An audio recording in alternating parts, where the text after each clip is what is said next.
साथियों, मैं हूं नरेंद्र सिंह, हिंदू जागरण समिति राष्ट्रीय प्रवक्ता, भारतीय किसान यूनियन भानु राष्ट्रीय महासचिव और मऊ जनपद का व्यापार मंडल का मैं जिला सचिव हूं। मेरा विषय ये है कि आज़ादी के बाद जितनी भी सरकारें देश में अंदर आईं, भ्रष्टाचार सबने ख़त्म करने की कोशिश किया, घूस सबने लेने की मनाही की। इसके बावजूद भी अभी 16 तारीख को मऊ जनपद में यूपी कोऑपरेटिव फेडरेशन लिमिटेड का एक कर्मचारी 25,000 घूस लेते हुए पकड़ा गया। ये रोज ये घटना घट रही है। ये अलग की बात है कि उस पर कार्रवाई हुई, विजिलेंस आया, उसको पकड़ लिया, लेकिन मऊ जनपद में मैं अगर बात करूं, शिक्षा विभाग अपने ही कर्मचारियों से धन का काम करते हैं।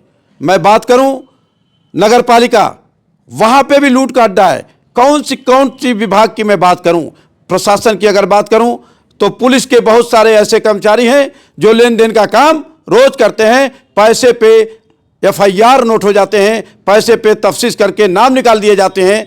तो ये तमाम घटनाएं जो घट रही हैं, सरकार क्या वाकई में चाहती है भ्रष्टाचार?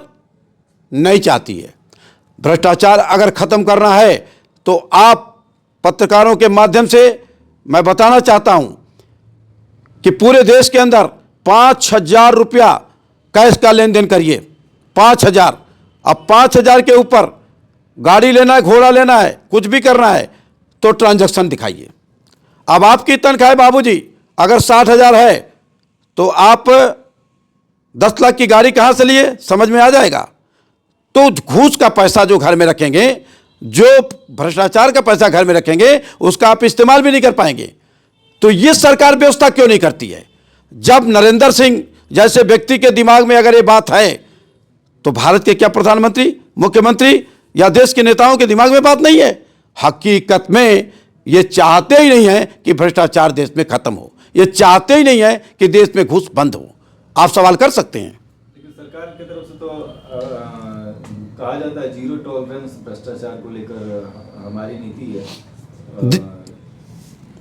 अगर सरकार कहती है जीरो टॉलरेंस, तो रोज इस तरह की घटनाएं देश के अंदर घट रही हैं।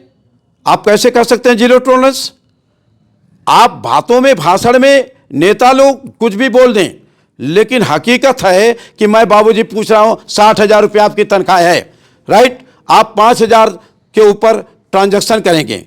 अगर एयर टिकट आपका 7,000 ट्रांजैक्शन करेंगे, 5,000 के नीचे कैश का लेन देन करिए, तो जब आप गाड़ी खरीदने जाओगे, घोड़ा खरीदने जाओगे, तो आपका पता चलेगा ना कि ट्रांजैक्शन करेंगे आप, तो पता चल जाएगा कि ये 10 करोड़ रुपया या 20 लाख रुपया या 50 लाख रुपया या 1 करोड़ का मकान कैसे बन गया। ये बताइए आप, भ्रष्टाचार रुकेगा कि नहीं रुकेगा? इस पे विचार क्यों नहीं होता है? अगर इस सिस्टम को एप्लीकेंट कर दिया जाए देश के अंदर, हमारे देश का कोई भी कर्मचारी, अधिकारी भ्रष्टाचारी नहीं है। मैं दावे के साथ कहता हूं, उनको भ्रष्टाचारी आप बनाते हो, सिस्टम बना रहा है। इसलिए सिस्टम को सही करना जरूरी है, और सिस्टम को सही करने के लिए ये नेता बने ही नहीं है। क्या लगता है कि सरकार जो है कि भ्रष्टाचार रोकने में नाकामयाब है? ये इनके ढपोल संघ है ये, क्योंकि सिस्टम आप बनाओगे नहीं तो एक्सीडेंट ऐसे होते रहेंगे। आप बनाइए सिस्टम, आपके सारे के सारे लोगों के ट्रांजैक्शन आज के डेट में हो रहे हैं। आप ट्रांजैक्शन रोकना नहीं चाह रही है सरकार? बिल्कुल कोई भी सरकार रोकने के लिए तैयार नहीं है। अगर तैयार है तो मैं जो बता रहा हूं, मैं नहीं बता रहा हूं, बहुत सारे लोग इस बात को सोशल मीडिया बोल रहे हैं, मैं कोई अलग से नहीं बोल रहा हूं, मैं उन्हीं की बातों को रख रहा हूं। लेकिन इसमें घूस कहा जाता है, घूस लेने वाला और देने वाला दोनों ही दोषी है।